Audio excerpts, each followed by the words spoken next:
Halo teman-teman, selamat datang di Value Stock.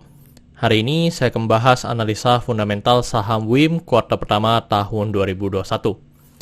Oke teman-teman, ini disclaimer-nya yang pertama ini merupakan sharing analisa fundamental, bukan ajakan beli jual ataupun hold suatu saham, dan keputusan investasi ada di tangan teman-teman selaku investor.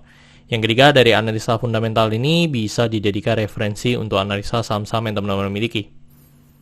Oke, pertama-tama kita masuk ke bisnis model dari saham WIM ini. Untuk kegiatan usahanya bergerak di bidang usaha industri rokok. Jadi untuk sumber income-nya berasal dari penjualan rokoknya. Untuk segmen usaha atau marketnya di Indonesia. Terkait kasus hukum, saat saya membuat video ini, saya tidak menemukan adanya kasus hukum yang terkait dengan WIM. Untuk kepemilikan saham dimiliki oleh perorangan sebesar 5 orang, sebesar 62,72%.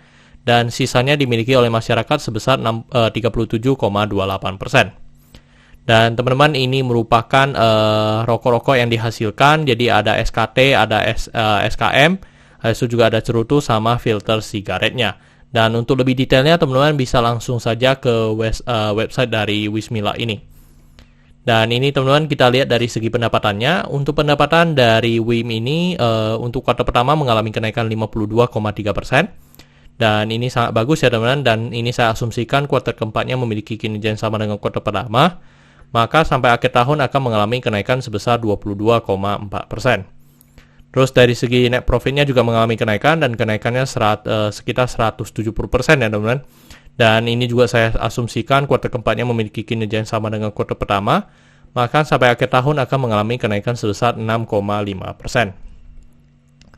Dan ini dari segi asetnya, tidak mengalami kenaikan. Untuk dari segi utang mengalami penurunan, dan penurunannya sebesar 18,3%. Dan dari segi modalnya mengalami kenaikan, dan kenaikannya sebesar 6,7%. Dan teman-teman, ini merupakan summary laporan keuangannya dari 2014 sampai 2021. Dan di sini saya akan banyak membahas tentang rasio keuangannya. Yang pertama adalah NPM atau net profit margin. Untuk net profit margin untuk WIM ini sekitar 6,76%. Jadi teman-teman, kalau kita lihat secara histori untuk dari 2017 sampai 2019 NPM-nya masih di bawah 5% ya, tetapi di 2020 mengalami kenaikan, dan di 2021 juga mengalami kenaikan menjadi 6,76%. Untuk dari segi EPS di 74, dan membuat dari segi pernya menjadi 9,25 kali. Dan kalau kita lihat secara histori untuk dibandingkan dengan tahun 2020, untuk 2021 ini secara per mungkin mengalami kenaikan ya, yang dimana dari segi harga juga mengalami kenaikan yang lumayan signifikan. Terus dari segi book value-nya di 595, dan kalau kita bandingkan dengan harga sekarang, maka kita bisa menemukan PBV-nya di 1,14 kali. Dan kalau kita lihat secara histori untuk dari PBV dari WIM ini selalu di bawah 1. Terus untuk dari segi DER-nya di 0,28 kali, dan ini sangat bagus, yang dimana secara histori pun untuk dari segi DER dari WIM ini selalu di bawah 1. Terus untuk dari ROE di 12,35%, ya ini sangat bagus juga, yang di atas 9% yang saya anut. Dan untuk tahun lalu juga mengalami di atas 9%.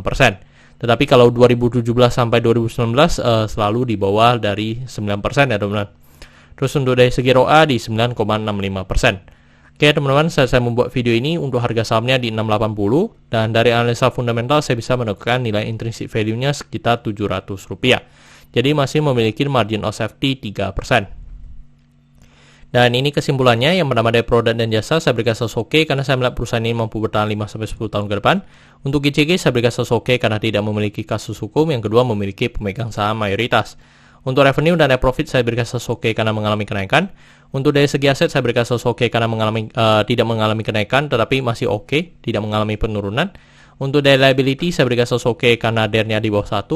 Untuk book value saya berikan status no karena harga jual sekarang di atas harga book value-nya. Untuk secara sektor saya berikan status oke karena sebenarnya tidak ada hal yang perlu kita concern.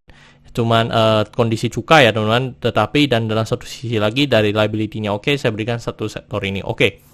Untuk ROE saya berikan status oke karena di atas 9%. Untuk margin of safety saya berikan status oke karena positif. Untuk dividen saya berikan status oke karena selama 5 tahun terakhir untuk WIM ini cukup royal memberikan dividen kepada investornya.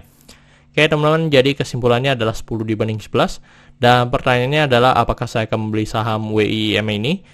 Tidak ya teman-teman, karena secara fundamental memang sebenarnya cukup oke, tetapi kalau secara valuasi memang sangat udah di fair value ya teman-teman. Jadi itu membuat saya tidak tertarik lagi untuk invest di WIIM ini. Oke teman-teman, saya rasa cukup sekian untuk video kali ini. Jangan lupa untuk like dan subscribe. Jangan lupa juga untuk follow saya di Instagram saya di Royken13. Dan teman-teman, saya ada membuat grup Telegram, jadi teman-teman bisa join grup Telegram saya di Value Stock. Untuk linknya teman-teman bisa dapatkan di deskripsi di bawah. Dan jika teman-teman ada kode saham yang ingin saya buatkan analisa seperti ini, silahkan tinggalkan di kolom komentar untuk kode sahamnya. Oke teman-teman, see you in the next video. Bye-bye.